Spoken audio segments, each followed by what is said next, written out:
Una cosa fine delicata, ma è una novità Magic Paint.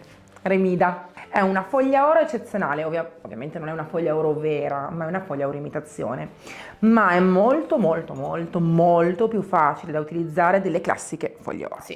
È una foglia oro che ha il decalco. Quindi come vedete anche in questo momento io sto prendendo questo foglio, lo sto muovendo e lei non cade. È molto più facile decorare una superficie di un mobile se la foglia oro sta ferma lì. Anche se però il decalco non perde nulla della vera foglia oro, quindi è completamente fine, impalpabile, luminosissima. Faremo lo stencil direttamente con la foglia oro usando solo un po' di colla. E partiamo. Metto un goccino di colla qua, un goccino di acqua. Ora col tamponcino miscelo un pochettino, inizio a seguire la forma del mio stencil.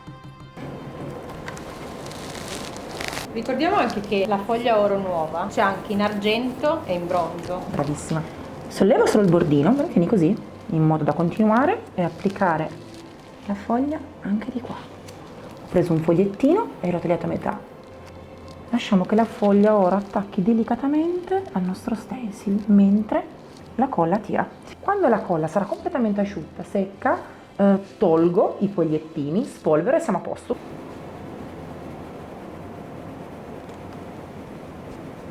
E mai voglia di far vedere come diventa il nostro stencil fatto con la foglia oro una volta protetto a cera. Certo. Per esempio qui l'oro resta oro, ovviamente poi dopo sarà da massaggiare, ma lo faremo poi magari domani. Adesso è sera e quindi idratiamo e lasciamo che la cera faccia il suo lavoro di protezione. L'effetto della foglia oro è ineguagliabile perché i bordi frastagliati e il sapore di vissuto non si possono raggiungere con altre tecniche, con altri materiali.